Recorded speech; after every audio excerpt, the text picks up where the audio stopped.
if Russia agrees to something, that means they will plan to frame Ukraine.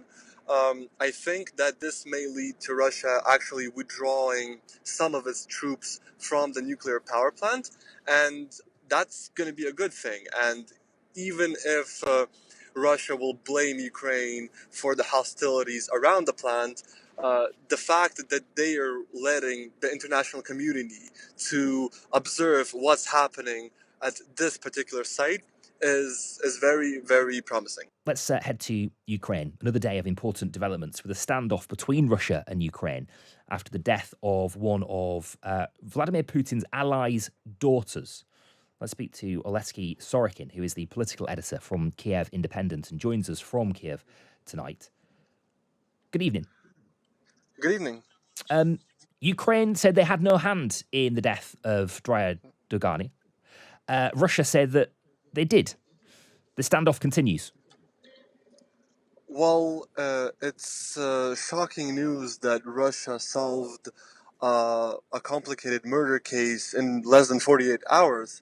I want to remember everyone that the case of the killing of opposition leader Nemtsov or the poisoning of Alexei Navalny is yet to be solved by Russia, but this case apparently was solved in 48 hours. There's widespread speculation, though, isn't there, that the bomb may have been intended for her father, who is a pro-Kremlin ultra-nationalist thinker. That is Alexander Dugin. Well, again, this is going to be speculation, but out of the two, him and his daughter, obviously he was a much more plausible target. But again, he's not that well connected in Russia right now, and it would be weird if Ukrainian special services would target, out of all the Russians, this particular man. There's been something of cooperation, or at least between Russia and Western leaders in the last couple of days. Vladimir Putin allowing inspectors into a nuclear plant that has sort of come under pretty heavy shelling in the last couple of days. Is there any risk or concern, Oleksiy, that this death and this standoff perhaps risks that cooperation?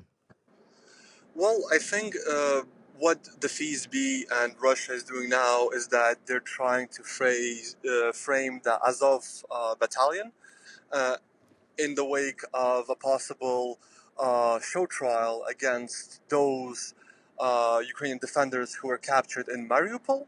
I think that this assassination won't compromise any possible agreement between Ukraine, Russia, and the international community concerning the nuclear power plant. But again, I think that Russia will, in some capacity, use this death to try to frame Ukraine, to blame Ukraine, and to use it in its own advantage.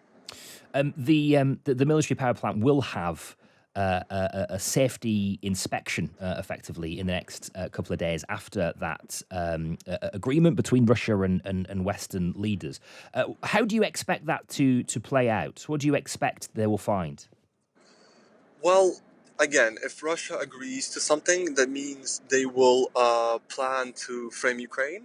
I think that this may lead to Russia actually withdrawing some of its troops from the nuclear power plant, and that's going to be a good thing. And even if Russia will blame Ukraine for the hostilities around the plant, the fact that they are letting the international community to observe what's happening at this particular site is very, very promising. Meanwhile, Oleksiy, we're hearing more on the changing of the rhythm of life in Kiev as we head towards the 6-month anniversary of the start of the war and Independence Day on Wednesday. You are there, of course. How is life changing in the build-up to that milestone? Well, there's a notion that everybody in the city expects that something's going to happen. We heard reports that Russia is increasing its stockpiles of missiles in Belarus.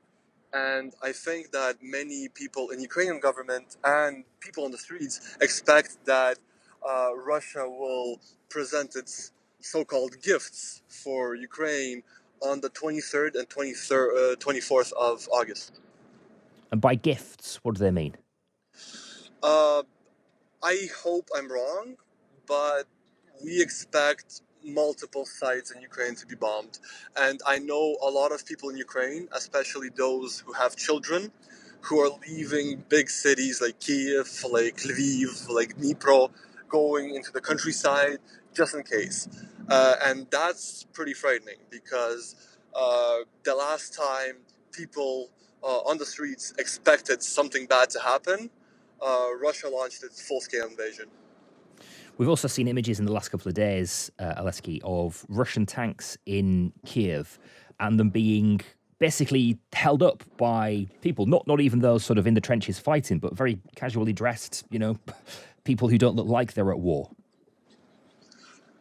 Well, I think what the Ukrainian government is trying to achieve by parading Russian tanks on the main streets of Kiev is to show people that yes, Kiev right now is more or less peaceful, but the war is close.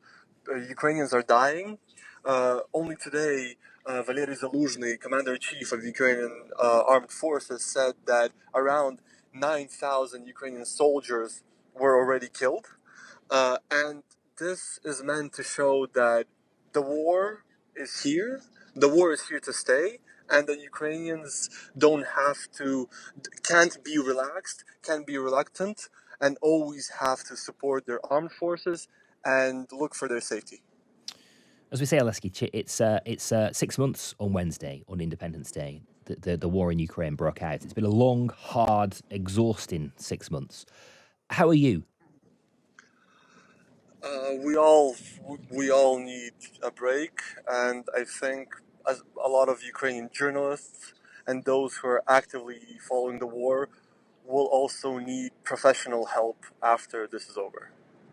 I'm sure. Oleksiy, thank you for your time tonight. Really appreciate it. Oleksiy Sorokin, who is the editor-in-chief of the Kiev Independent, joining us from, political editor, forgive me, of the Kiev Independent, joining us from Kiev tonight on Times Radio.